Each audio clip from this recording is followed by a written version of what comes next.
뮤지컬처럼 이제 생겨나기 시작한 첫 번째 계기가 서울 뮤지컬 컴퍼니라고 저는 생각을 해요. 그때 당시 이제 뮤지컬이라고 하는 거는 롯데 뮤지컬단이 아마 있었던 걸로 기억나요. 그 다음에 이제 롯데 팀들이 그대로 흰시에 와서 이제 웨스트사이드 스토리, 그리스, 치르네 신부를 하게 됐습니다. 사랑을 밀타로 하고 쇼 코미디 그런 이제 창작 위주로 해서 공연을 제작을 하게 됐어요. 다른 후배들도 이제 준비를 하기 시작했어요. 예를 들면 오디 컴퍼니도 생기고 극단 신시가 생겼어요. 김상일 선생님이 만드신. 우리나라 한국 뮤지컬의 제작 시스템이 정착이 되지 않을 때이기 때문에 선진 뮤지컬의 노하우를 한번 적용을 해서 전문 컴퍼니로 한번 거듭 태어나보자, 태어난 계기가 된 게 1990년대 후반입니다. 신시라든지 에이콘이라든지 이제 이런 컴퍼니들이 생기면서 오페라 하우스에서도 공연을 하게 되고 관객들이 조금 더 많이 찾아올 수 있는 이제 그런 어떤 인프라가 조금 생긴 거죠. 당시에 마침 삼성이 나이세스 브랜드를 만들어가지고 운반 사업을 한다고 하고 엔터테인먼트 사업을 하니까 뮤지컬도 엔터테인먼트 산업이고 이것이 산업으로 접근해야 되니까 삼성에다가 이제 뮤지컬을 하자고 제안을 했어요. 그 첫 작품이 이제 96년 브로드웨이 42번가고 브로드웨이 42번가 이후에 웨스트사이드 스토리를 삼성 영상사업단하고 제작을 했었고 시립가무단도 마찬가지고 서울예술단도 마찬가지고 뭐 뮤지컬 전문 배우죠. 그런데 이제 롯데월드에서 국장은 가무단이나 예술단보다는 좀 달랐던 게 미국에서 선생님들을 모셔와서 보컬이나 춤이나 또 탭댄스나 뭐 연기나 그런 걸 다 이제 반년 이상 걸쳐서 단원들을 훈련을 시킨 거죠. 브로드웨이에 있는 스태프들이나 미국에 있는 스태프들이 와서 코어하면서 우리나라 쪽 무대 스텝이든 연출이나 이런 사람들이 굉장히 많은 노하우를 갖게 되는 계기가 됐어요.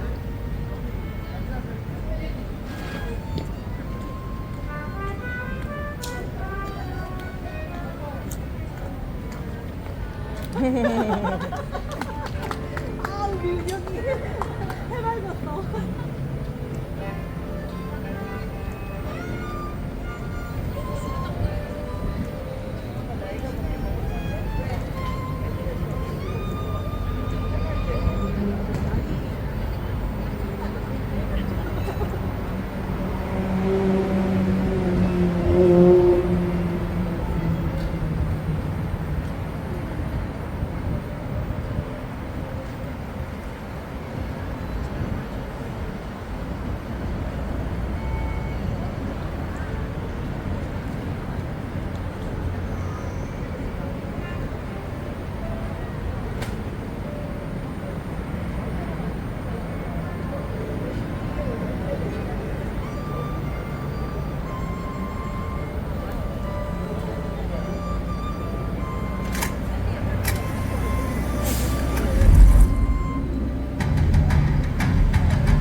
브로드웨이 뮤지컬에 그대로 갖다 쓴 적이 없어요. 뭐가 아무것도 없잖아요. 대본도 없고 악보를 구하려고 영국, 미국 알아봐도 현재 브로드웨이 사기 때문에 악보를 내놓을 수가 없는 거예요. 원래 오케스트라 악보가 필요잖아요. 그리고 거기 합장, 독장 다 있는 여기서 그 프로그램 하나 또 음악 싶은 거 얻어가지고 갖고 분위기장을 초연을 했는데 어마어마하게 흥행이 돼가지고 그래서 이 슈퍼스타가 아주 효자 상품이 됐다는 거. 그다음에 레미제라블이나 올리버나 에비타, 사운드 뮤직 이거는 우리 각색이 요새 관계 없이 그냥 번역해서 우리가 썼다는 거. 슈퍼스타 가사 쓴 팀 라이스 씨가 오셨거든요. 그때 이제 만나가지고서 앨범 너 해적이야. 나 맞다 해적이다. 또 우리 그때 저작은 옆에 든 적이 없어. 당선자를 만났으니까 그때 미안했고 거저 쓴 거에 대해서 이제 무슨 정식으로 저작권료를 내고 쓴다. 그래서 계약을 한 거예요 그때. 그때도 윤복호 씨가 이제 그 마리아를 했고. 빠담빠담이 우리나라에서 처음으로 올리는 상업 뮤지컬이에요. 이화여고 강당 유관순 기념관에서 올렸거든요. 그리고 이제 보니까 어린이들을 위한 뮤지컬이 없더라고요. 이반 선생님이 쓰시고 저희들이 창작으로 만들었어요. 작곡, 작사 다. 그렇게 해서 이제 세종문화회관 여기를 개관하게 돼요. 피터팬으로. 어린이들이 굉장히 열광했죠. 83년도에 그 아가씨 언달들을 민중광장 대중에서 하면서 정치수 선생이 이제 번역을 하고 문석복 씨가 연출해서 시작을 했는데 미국 그 서민들 밑바닥 인사들의 삶을 그렸는데 이거를 굉장히 어렵게 그리지 않고 재미있게 해악이 넘치는 대사들을 해서 아주 재치있게 잘 처리가 됐어요. 이게 극본이 아주 완벽해요. 아주 대박을 쳐서 뭐 몇백만이라고 그래요. 연극 팬들 그런 사람들한테 이제 슬슬 뮤지컬이라는 장르가 조금씩 알려지기 시작했죠. 브로드웨이 스타일의 뮤지컬 시대의 천막을 열었다. 저는 그렇게 이제 평가를 합니다.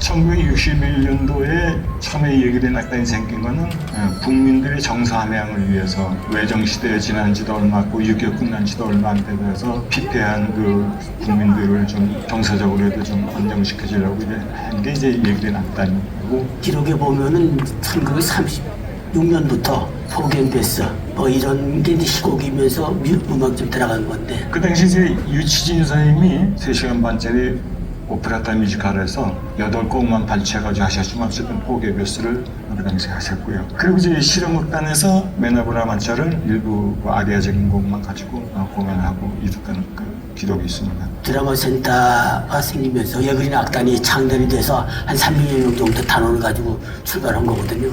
66년도에 예그린이 탄생돼서 사제급수를 하게 됐죠.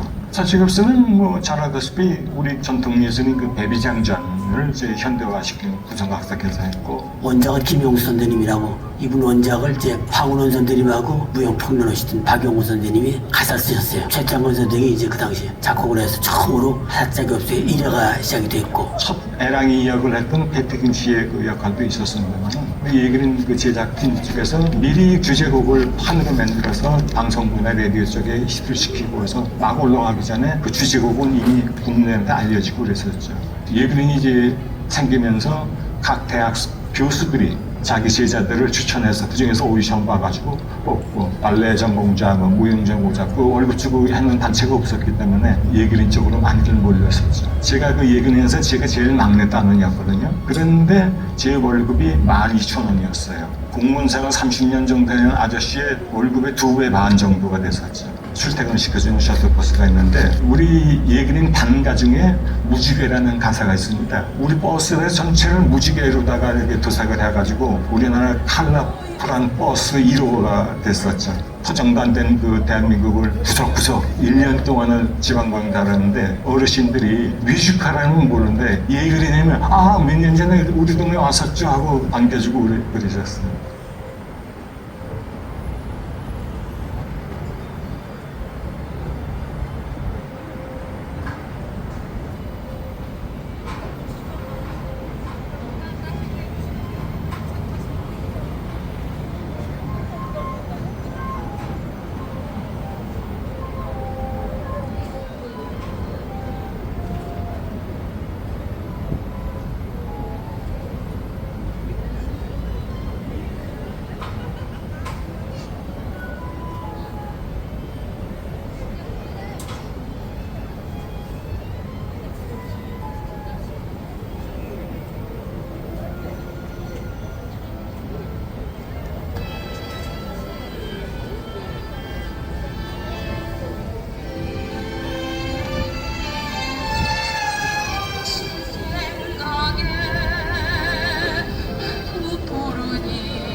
살짝이 없어예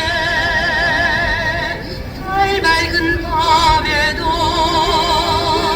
어두운 밤에도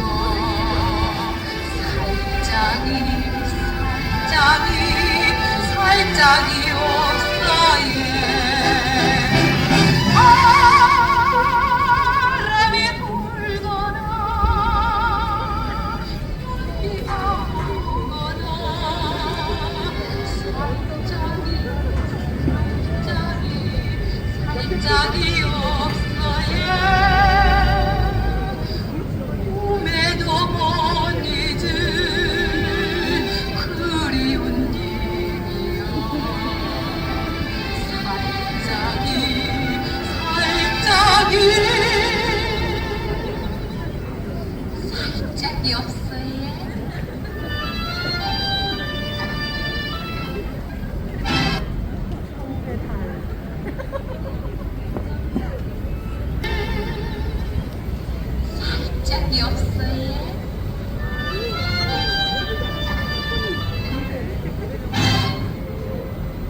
뮤지컬은 나의 전부입니다. 호기심의 연장이에요. 가족입니다. 가족의 제일 큰 키워드는 조건 없이 사랑하고 모든 걸 주는 거잖아요. 저에게 뮤지컬이란 가족과도 같은 그런 존재인 것 같습니다. 친구 같아요. 친구와 함께 있을 때처럼 행복하고 즐겁고 편안함을 느끼는 게 저한테는 뮤지컬인 것 같고, 나를 움직이게 하는 연료. 반려자다. 에베레스트 산과 같은 것 같아요. 인생 수업이다. 인생의 터닝포인트 같습니다. 일기장 같은 존재라고 생각합니다. 순수한 꿈입니다. 제 생에 처음 찾은 취미인 것 같습니다. 새로운 도전입니다. 새로운 세상이라는 말로 설명하고 싶습니다. 새로운 삶인 것 같습니다. 방공호 같은 존재라고 말씀을 드리고 싶은데요. 인생의 길잡이라고 생각을 해요. 청춘인 것 같습니다. 즐겁게 즐기면서 할 수 있는 직업이다. 그냥 나의 어느 한 부분이에요. 저하고 떼낼래야 떼낼 수가 없는. 공기 같은 거, 어떤 숙명적인 거, 내가 죽을 때까지 뮤지컬은 그냥 내 인생에, 그냥 내 주변에, 내 앞에, 내 손에, 내 머리에, 내 가슴에 그냥 있는 거예요. 나의 공기.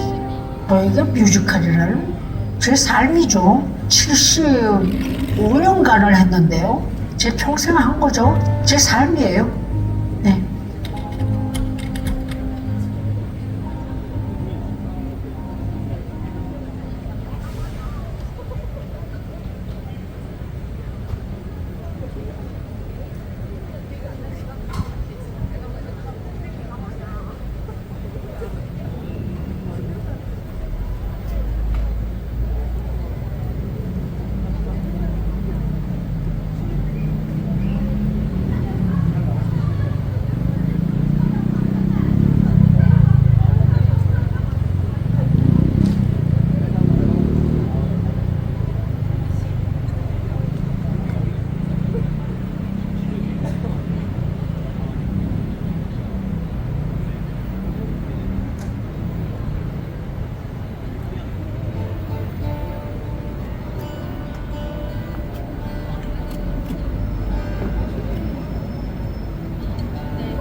공연한 이후와 이전으로 나누는 우리 공연의 어떤 히스토리가 그렇게 돼버렸잖아요. 2001년 오페르령 이전에는 우리나라 전체 시장이 104